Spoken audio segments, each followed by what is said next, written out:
Welcome to the Living While Loving Your Child Through Addiction podcast. Here, we focus on self care as we tend to our own lives while also extending love and compassion to our kids.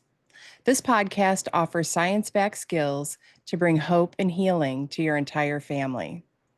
So here it is, Saturday morning. I'm recording this podcast because I tried to record it yesterday. And when I went to upload it this morning, something was wrong with the audio. So hopefully, round two was meant to be better than round one. But before I get started, I just wanted to let everybody know that I have a free guide. It's called A New Perspective About Enabling. And I made that guide to help you through the times when you know that there has to be a way to help your child, but you're so afraid of enabling or hurting them. And this guide shows you why helping your child is not always wrong and how to tell the difference. It explains how connection calms the chaos and gives you more influence, and also gives you 3 ways to guide your child towards change. That free guide is available on my website, heatherrosscoaching.com, and there will also be a link to it in the show notes. So it's funny that this episode has been so hard for me to record because I've really been very excited about sharing it with you because it came from this series of realizations. I had all these aha moments, of course, about myself during self reflection. And it just seems so important to share because so many parents struggle with guilt. I think it's one of the top emotions that parents are plagued by when they have a child struggling with substance use. And I mean, there's just so many opportunities there to drown yourself in guilt. There's that ever present question of, where did I go wrong? What did I do to cause this? And it comes up so much in my work that I thought this would be a great podcast episode topic. I've also struggled with guilt in my life. In fact, one of my friends helped me to see that it had either been for a long time or become my go to emotion. Like I felt like everything was my fault. But I didn't see that pattern until this friend started pointing it out to me all of the time. And she'd say, like, Heather, do not take on that guilt. And until she said that to me, I couldn't even see that I was taking on guilt. And so now I just have her voice in my head all the time, reminding me, helping me to create awareness about it. So last week, I was driving home from a glamping trip and I decided that I wanted to drive in silence and just see what came up for me in that open space. And as I was driving, I started thinking about how things really could have been different with Helena if I knew the skills that I now teach parents earlier in my journey. It would have been so incredible if the first person that I went to for help told me about craft or invitation to change. That was not the case. It took me many years to find it. I know that there still would have been a struggle. And, there was a lot of things happening there. It's not like it would have been an easy instant fix, but things never had to get as bad as they did. And the outcome could have been very different.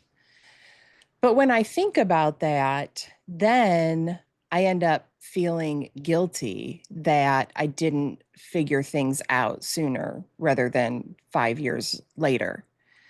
And then after that, I would remind myself that I had a lifetime of experiences leading up to Helena's addiction that did not help me or did not equip me to help her.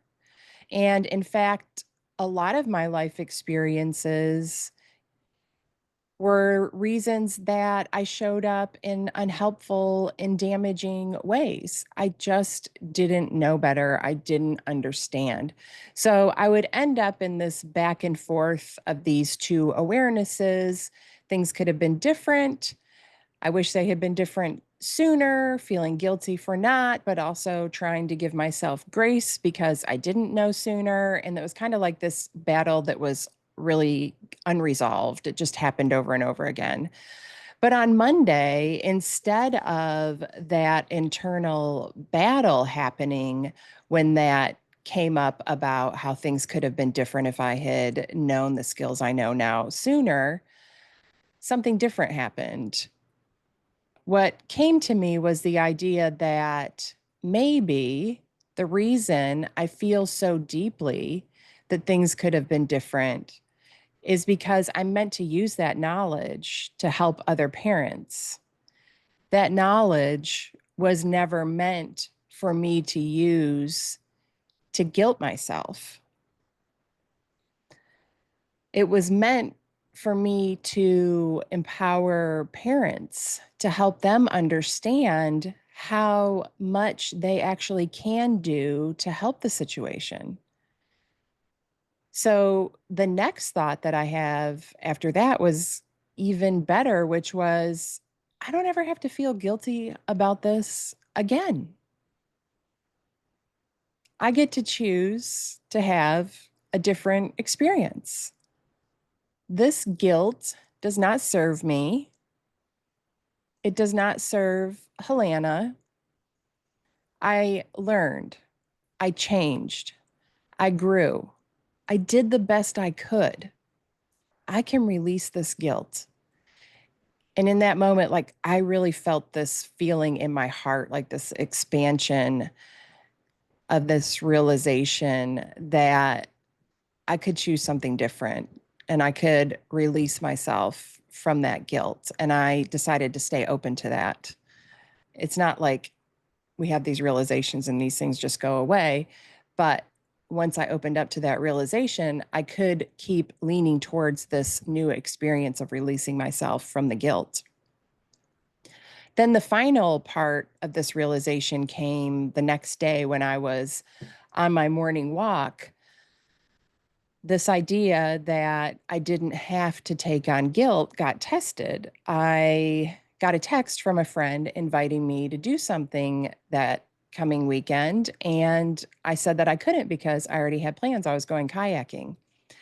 And the response was that they were really disappointed and didn't understand why I never went kayaking with them.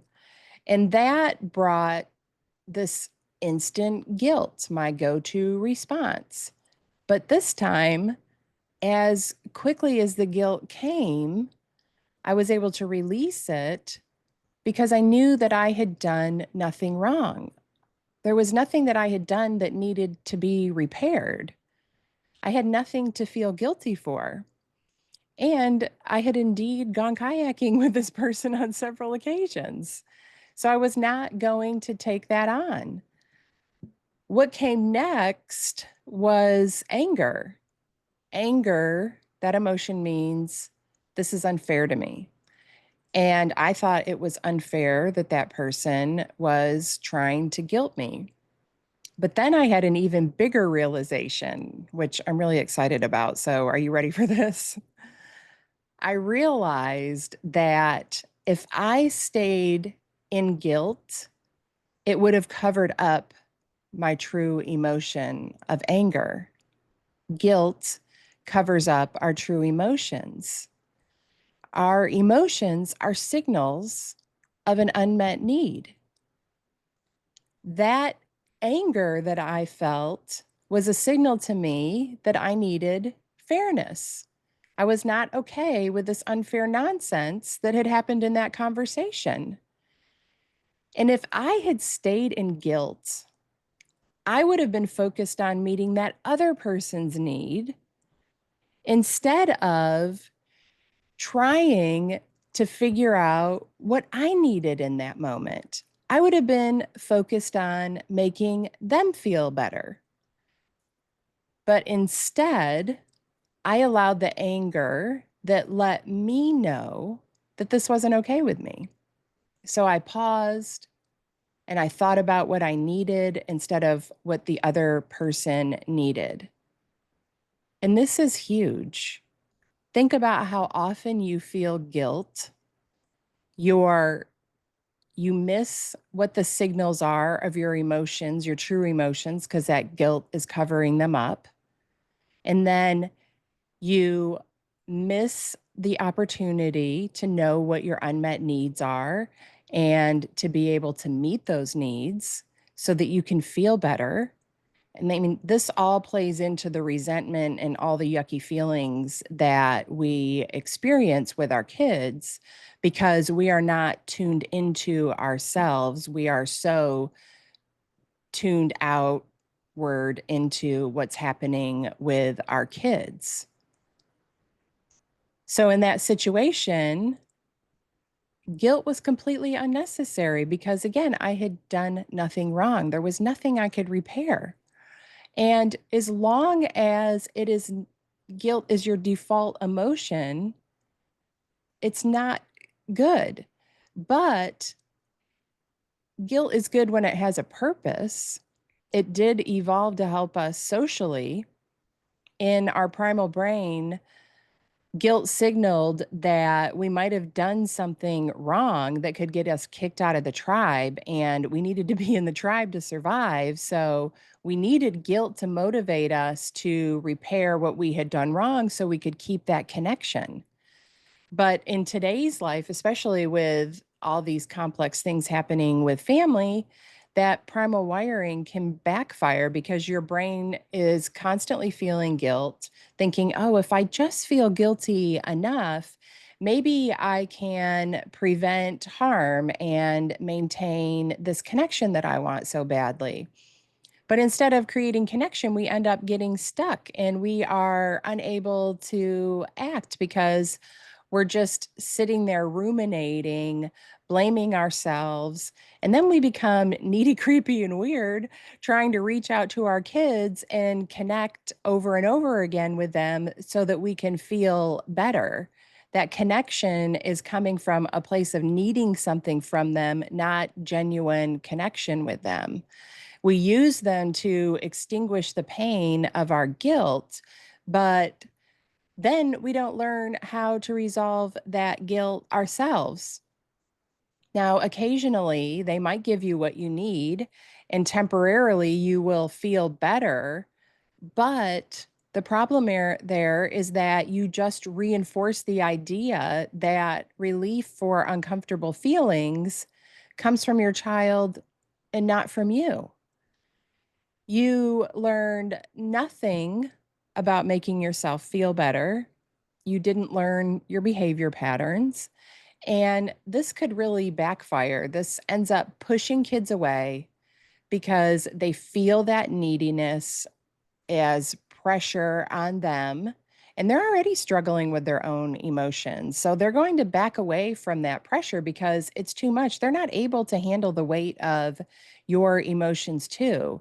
And that's why this work that we do on ourselves and self awareness and working through our own emotions and learning how to regulate ourselves is so critical to having the quality of relationship that we want to have with our kids. We can make a huge difference in the relationship without them changing at all. And something that's critical here that I want to make sure didn't get lost in everything I just shared is that guilt is an emotion of connection. It's meant to preserve connection. We're worried about losing it. But if that's our go to emotion, then guilt becomes this counterproductive noise in your nervous system, constantly signaling danger to you that you're going to get kicked out of the tribe. And that means you're constantly activating this fear of loss. You're feeling this uncomfortable sensation in your body. And since you don't know how to fix it, you end up ruminating about it And that is like putting gasoline on a fire, right? Then you're getting all of these more and more anxious thoughts, which is causing more discomfort in your body as you become more dysregulated. You get caught in this horrible cycle of needing relief from this feeling in your body, but having no idea how to get rid of it. It's such a hard place to be. That's that anxiety that so many people um, say that they're experiencing all of the time. It's this emotion that makes you feel so powerless because you don't know how to get rid of it.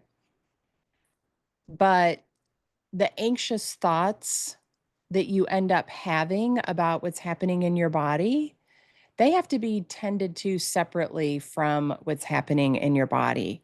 You cannot think your way out of a feeling problem. First, you have to stop and just pay attention to what's happening to your body.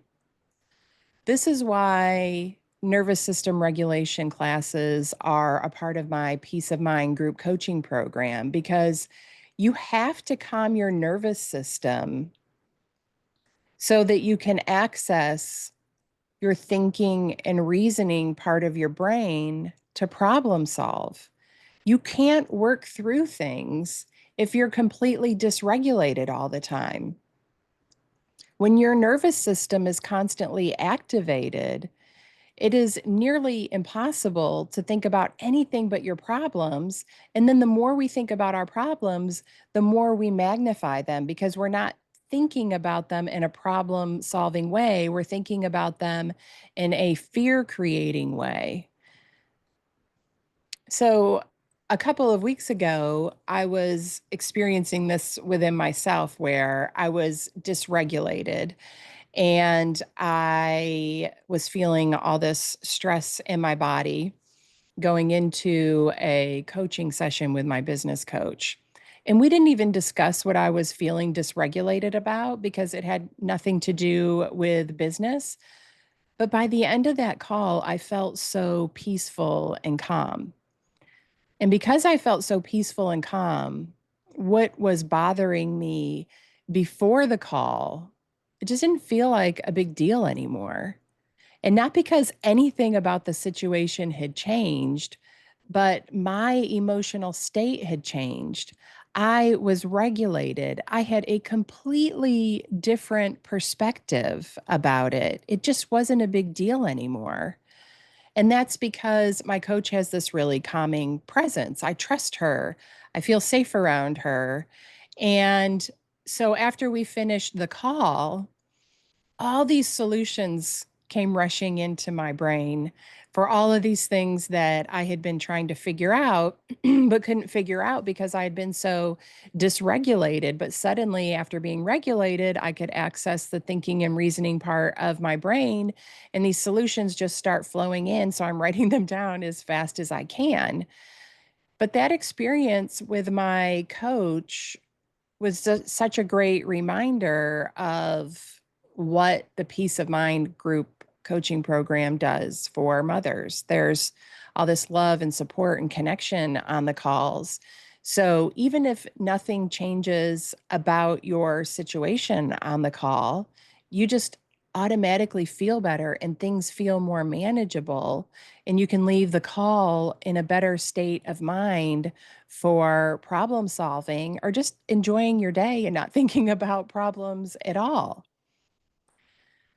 So that's why I've done so many episodes on emotions, like this one I'm doing about guilt today, because the better we understand our emotions and what they are telling us and how we work through them, the higher quality of life that we have, the more control we have over our experience, even our experiences of really difficult situations.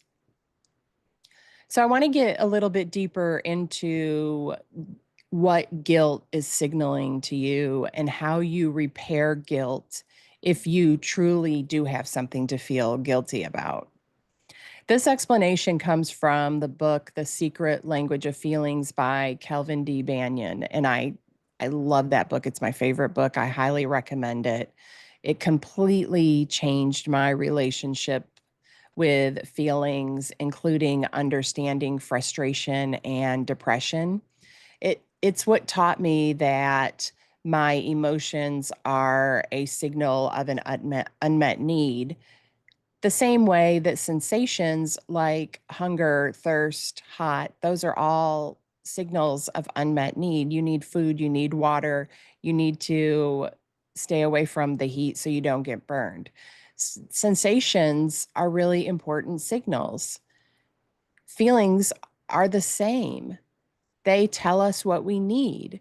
The only difference between feelings or emotions and sensations is that we have these huge stories about the emotions that we feel, these stories that cause us pain and add panic and other unpleasant emotions to the mix. But we don't have those same kinds of stories about sensations. And that's why they're so much more tolerable to us. We understand what they mean and what they're trying to tell us. We've been taught that our whole lives. They're no big deal. But that's not what has happened with emotions. The signal from anger is that somebody did something unfair to you and you need fairness. Guilt means I did something unfair to someone and I need to make it fair. Guilt and anger are related emotions. They both revolve around unfairness, and they are both based in fear of harm. So, guilt, again, my unfair action may cause someone else harm. Anger, someone else's unfair action may cause me or someone I care about harm. In the story that I shared earlier about somebody inviting me to do something that initially caused guilt, then led to anger, I was concerned that I had caused that person emotional harm. Like it was unfair that I already had plans. But then I switched to anger because I felt that it was unfair that they had tried to guilt me. And when I lay it all out, like it just sounds absolutely ridiculous. But when we're wrapped up in the emotions of the moment and all the stories that go with those emotions, what's happening is not rational. It's these autopilot subconscious patterns. And that's why self awareness and understanding your emotions and connecting and regulating your nervous system is so important. The Secret Language of Feelings book has a 3-step process for working through each feeling in the book. So I'm going to tell you this rational 3-step process for solving guilt. But I want you to remember again, this 3-step process might not work if you're feeling really dysregulated. So you want to take some time to regulate your body first so you can access the thinking and reasoning part of your brain. And also be aware that if what you're feeling is actually shame and not guilt, then it might not work for that either. And I'm going to share a little bit more about shame after this, just so you can identify the difference better. So, the 3-step process is number one, identify the feeling. And when you take this step, you're moving out of the autopilot part of your brain, engaging the thinking and reasoning part of your brain. And this, now you're creating that true self awareness. Step number two, identify the cause of the feeling. What do you think that you did that was unfair? Number three, identify a satisfying response to making it right. That starts with a reality check. Just questioning one more time, is it true that what you did was unfair? Was it really unfair?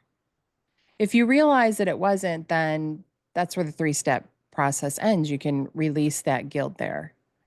But if you do realize that what you did was truly unfair, you can attempt to make the situation fair. This is what the guilt is there for, to help you identify that you need to do that so that you can align your actions with your values. So asking yourself, how can I make what I did fair? Really could be as simple as an apology and committing to not doing that unfair thing again. And I want to note here that it's easier to identify a satisfactory resolution when you're feeling guilt about one specific event. If you're feeling guilt about your whole body of parenting work, that's going to take a little bit different approach. So make sure you identify just one specific event there. And the last part of step 3 is to forgive yourself. And I have a whole episode on self forgiveness. It's episode number 70 if you want to brush up on your self forgiveness skills. So, 3 steps, you're done, right?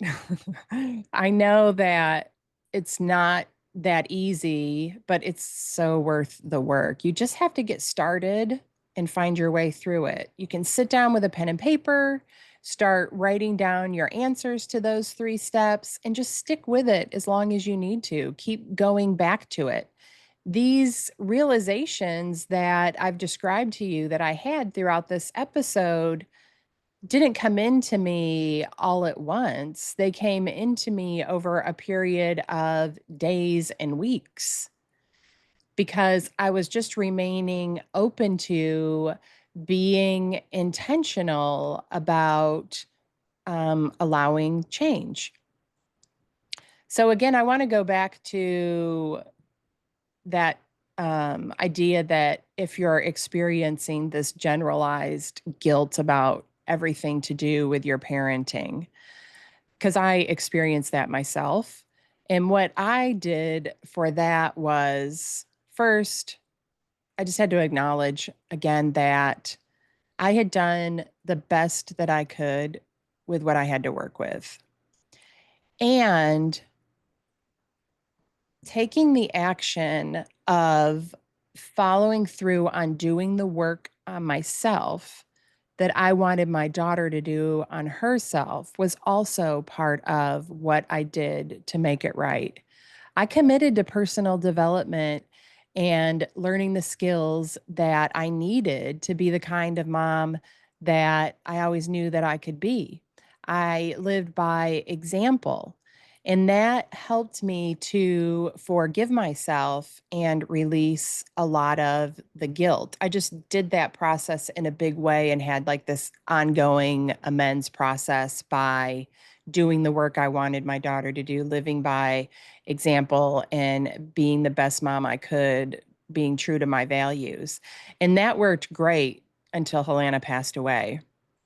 Then there was all this other guilt to contend with, as I shared at the beginning of the episode, one example of that. But what feels absolutely amazing as I share this is that I have continued with this process of keeping that promise that I made to myself and Helena. I still do the hard work that I wanted her to do. And I continue to learn and grow through this no matter how hard it is. And I am really proud of that. So it's just one more reason to be kind to myself, to honor how hard this is and how much work I put into it, that I'm still keeping that promise, even though she's been gone for years. And here's one last realization that I want to leave you with because it really has landed for me. And now that guilt is no longer my go to episode or go to emotion when I think about Helena and how things could have been different, I have access to my true emotion when I think about that. And that true emotion is sadness and grief, two emotions. Sadness means that I lost something that matters deeply to me. And I am grieving that loss. But I'm not feeling guilty because I didn't know sooner. So I'm not adding on to my pain and creating suffering. I'm just sad and grieving because I feel the weight of a loss that might have been prevented with a different approach. And this distinction is so important because When I was feeling guilt, it kept me stuck in this cycle of self blame that I described in the beginning of this episode. But sadness allows me to just grieve what I lost without adding more suffering from guilt and blame because this situation is hard enough by itself. I don't need to add to it. And the same is true for your situation. It is hard enough without you adding guilt and blame to it where it doesn't belong. And the last thing I want to share before I end this episode is just telling you a little bit about shame to help you identify the difference between guilt and shame so you know when you're using this process for the right emotion. And we're not going to resolve shame in this episode. That's going to take a whole other podcast episode. I'm just trying to help you identify the difference. Guilt says, I did something wrong. Shame says, there's something wrong with me. Brene Brown says guilt can motivate us to do better, but shame makes us believe that we can't do better. The truth is, when you're constantly feeling guilty, it can create shame. So instead of saying, I messed up, it becomes, I'm the reason this happened, which you can hear in some of my beliefs I was sharing earlier. I'm the reason this happened because I didn't learn sooner. So there was shame involved in there too. And I hear so many moms say that to me, some version of, where did I go wrong? I spend so much time looking back, trying to figure out what I did, where I went wrong.